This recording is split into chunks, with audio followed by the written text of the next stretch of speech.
Welcome home to philosophy, where we wonder about everything and anything is possible. Hi, I'm Dr. Robert Corey, the Laughing Philosopher. Life is complicated.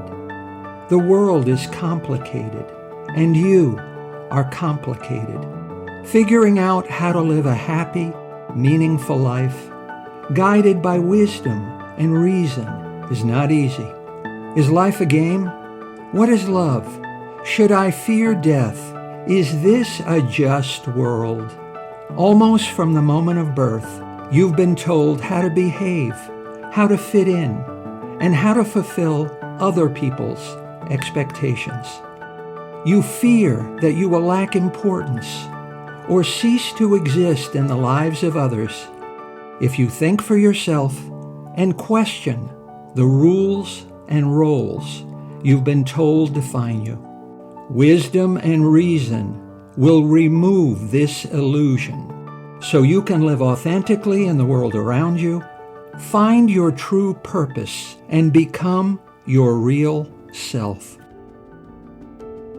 Welcome to episode number 99. Plato, Schopenhauer, and Spinoza. Is peering behind the human curtain a backstage pass to the cosmos? Aristotle's metaphysics begins, all men by nature desire to know. An indication of this is the delight we take in our senses. For even apart from their usefulness, they are loved for themselves. And above all others, the sense of sight. The reason is that this, most of all the senses, makes us know and brings to light many differences between things.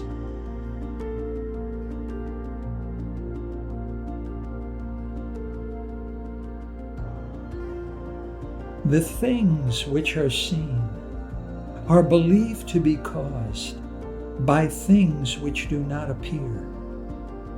Plato believed that the physical world is unreal, and all things are copies of forms.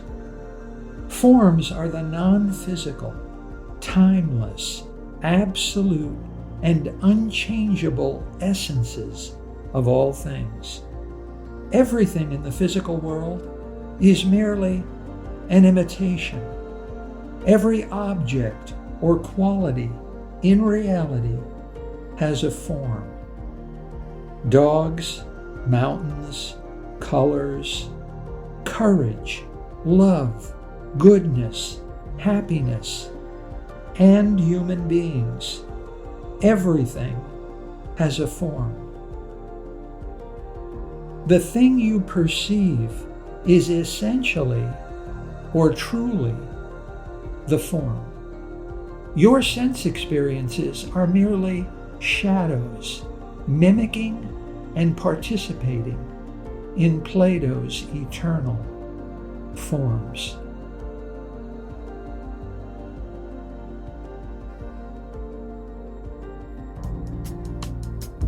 Arthur Schopenhauer was a German philosopher, best known for his 1818 work, The World as Will and Representation. Schopenhauer believed that the world humans experience around them, the causally related objects in space and time, exist merely as a representation of things rather than things in themselves. The world we know is dependent on a perceiver and exists merely as perceptions, not as a world that exists in itself. Will is the inner essence of everything. Will is a blind, irrational, and unconscious striving hidden behind space and time. The world we know is the will as an object.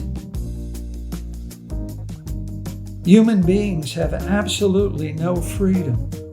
Human behavior is totally compelled and completely determined by causes and effects.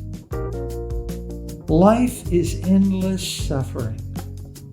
The will drives humans to fulfill its insatiable needs and desires, which, after they've been momentarily satisfied, always quickly return. Human existence is an endless, purposeless striving caused by the will. Schopenhauer, profoundly pessimistic, believed that life is nothing more than an irresistible compulsion to satisfy the unknowable, unattainable, and unfulfilling aims of the will.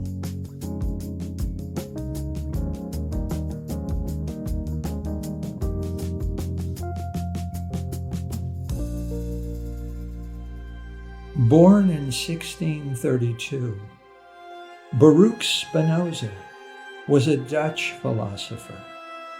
He rejected the Bible or the sacred writings of any religion as a useless idol written for the purpose of teaching obedience to the masses. A philosophical way of living is what really matters, and this requires no divinely inspired book. Spinoza believed that God is the sum of the natural and physical laws of the universe, and certainly not an individual entity or creator. As understood by Spinoza, God is the one and only infinite substance, possessing an infinite number of attributes. There is no attribute, good or bad, which God does not possess. Spinoza did not believe in prayer or in miracles. Appeals to a supreme being to momentarily change the way the universe works are absurd. God stands aloof and doesn't concern himself with human affairs. The Almighty is absolutely indifferent to our actions and fate. God only concerns himself with the orderliness and harmony of the workings of the universe. And that is all. Human beings are small potatoes. Einstein believed in the God of Spinoza.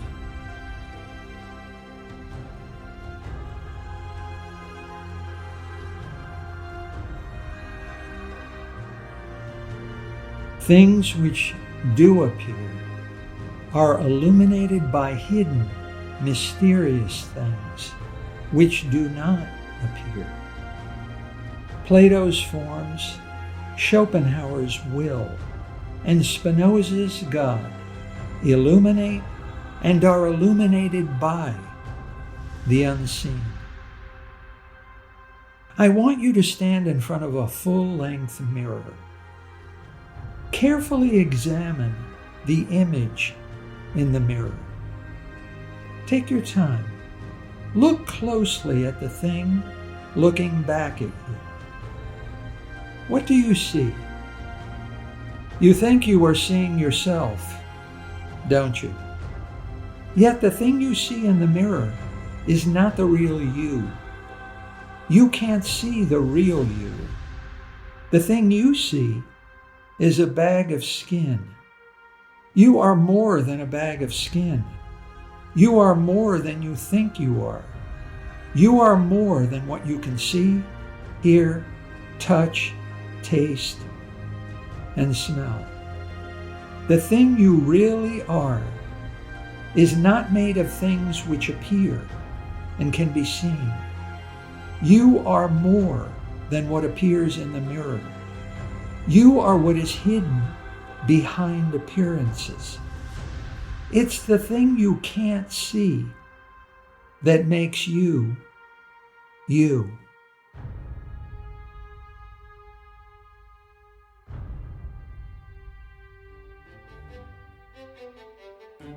In 1974, philosopher Thomas Nagel published a famous article called "What is it like to be a bat?" Nagel argues that while a human might be able to imagine what it is like to be a bat by taking the bat's point of view, it still would be impossible for a human to know what it is like for a bat to be a bat. Similarly, each individual human being only knows what it is like to be them. Even if I were able to metamorphose into you, my brain would only be able to experience your life and experiences, and not your thoughts and your feelings and your mindset.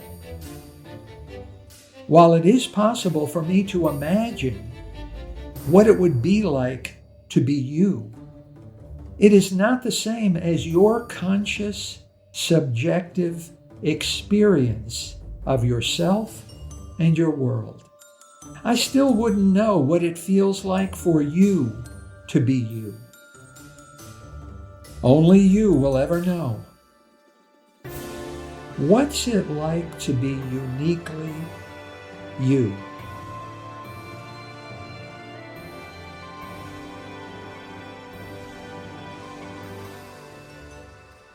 The physical self is an idol, a representation pointing to something else. The something else is my unique inner subjective consciousness. It's Nagel's "What's it like?" subjective experience of the world. The subjective consciousness does not appear. It is hidden. It is unseen. But it is real. It is unique. And it is the thing that makes you uniquely you. The physical world is an idol. It points to something else. Plato's forms, Schopenhauer's will, or Spinoza's God. Our "what's it like?" subjective consciousness intertwines with our gods and other inventions, lifting the veil over the natural world of appearances. The gods are echoes of our unique subjective consciousness. Einstein said, "The genesis of religions lies in human attempts to explain the mysteries of existence, a testament to our innate curiosity and cognitive limitations."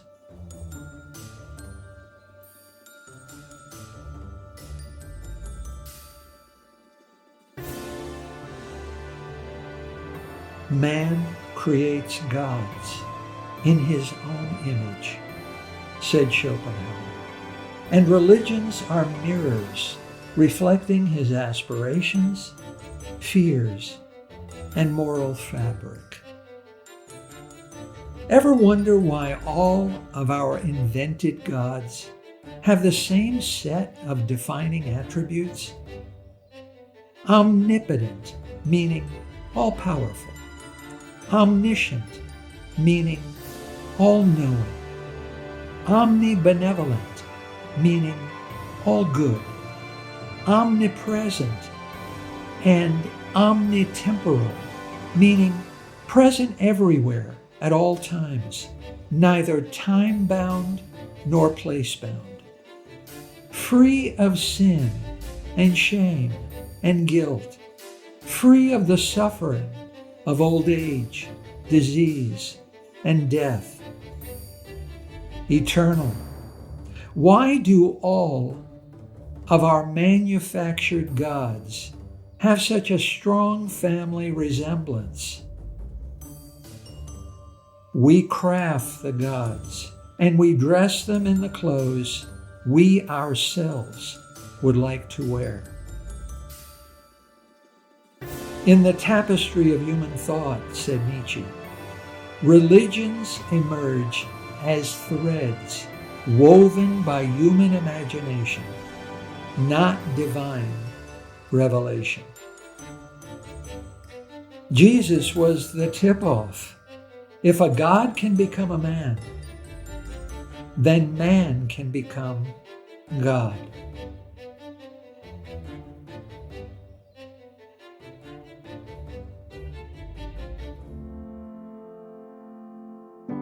In the ancient Greek religion, 12 gods and goddesses ruled the universe from Mount Olympus. Zeus was worshipped far and wide across the Greek world as the greatest of gods. The religion of ancient Rome was profoundly polytheistic, with over 200 gods and other divine beings. The most important group of deities were the 6 gods and 6 goddesses of the Roman pantheon.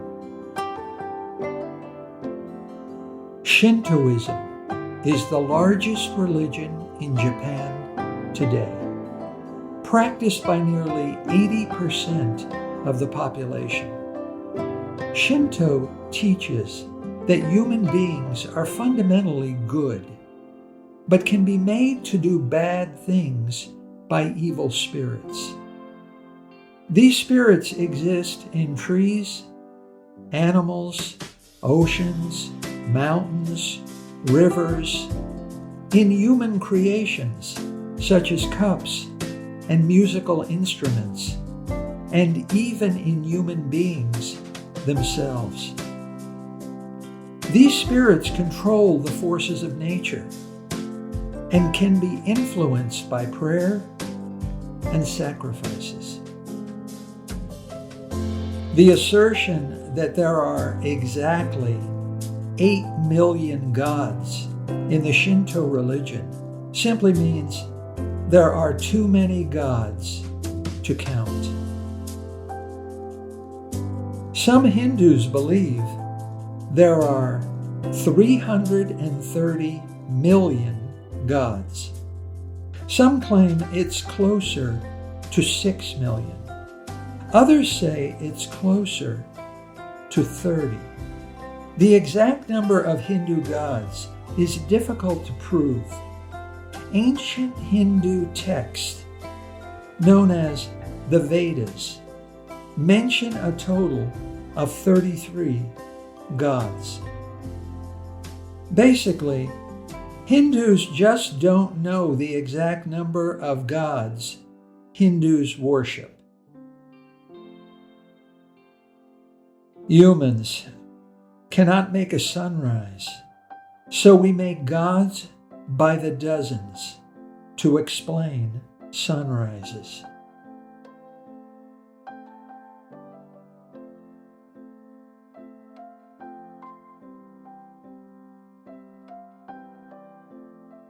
Above all other senses, said Aristotle, we covet what we see. Inside ourselves, behind outward appearances, is a hidden realm. Our unique, inner, subjective consciousness explains who we really are. We then search for the truth of the universe in the same place we discovered the truth of ourselves, behind outward appearances.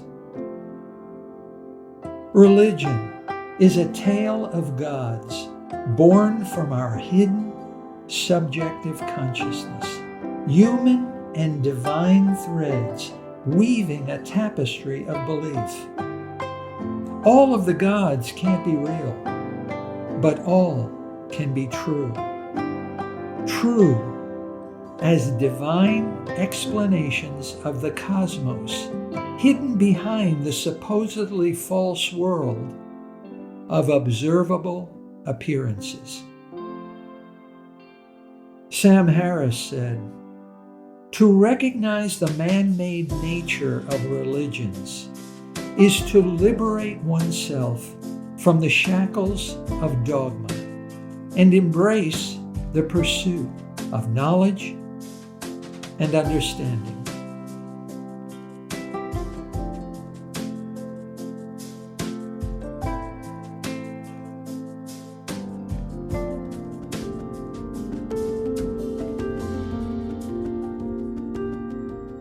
Consider the following argument, often made by mediocre thinkers. Everything has a cause, so the universe itself must have a cause.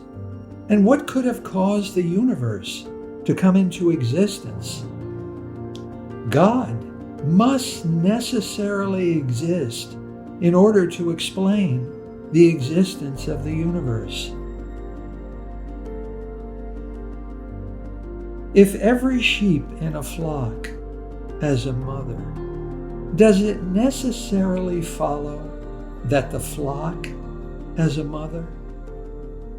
This argument is guilty of the fallacy of composition, an error in reasoning occurring when one asserts that what is true for the parts of something must also be true for the whole.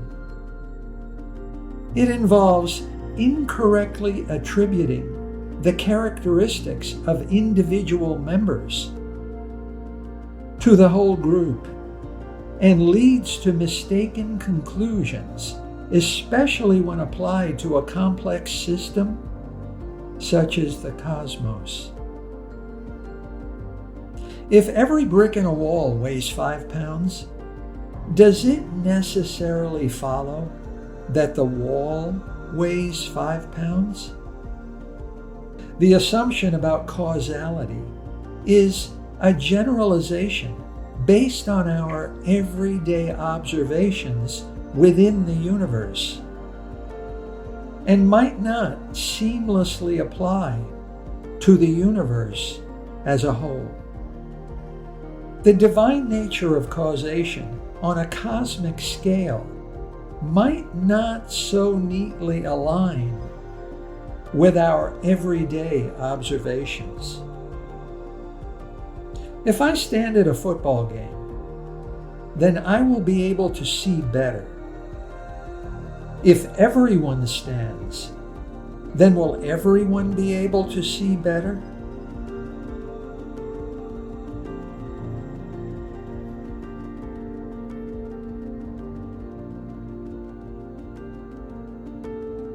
Our first experience of the world is to experience our true self. We find our true self not through our sensations and perceptions, but hidden behind its outward physical appearance. So we look for the truth of the universe hidden behind its outward appearance. We look for our lost house keys in the same place where we discover they are missing. We look for the truth where we first discover it. Like Plato, Schopenhauer, and Spinoza, we look for the truth behind outward appearances. What really matters about you is what you can't see in a mirror. You are more than meets the eye. You are the blueprint of the gods and the gateway to deconstructing the universe.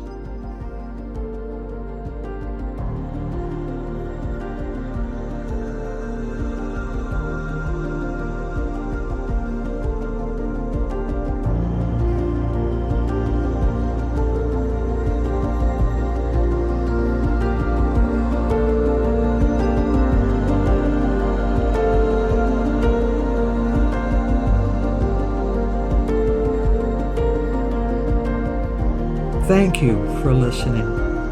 I hope you will take what you've learned and be a better person. Think for yourself. Question everything. Accept nothing that does not agree with your own reason and good sense. And I promise you, despite its sham and drudgery, you will get on pretty well in this crazy world. I'm Dr. Robert Corey. Until we meet again, be good.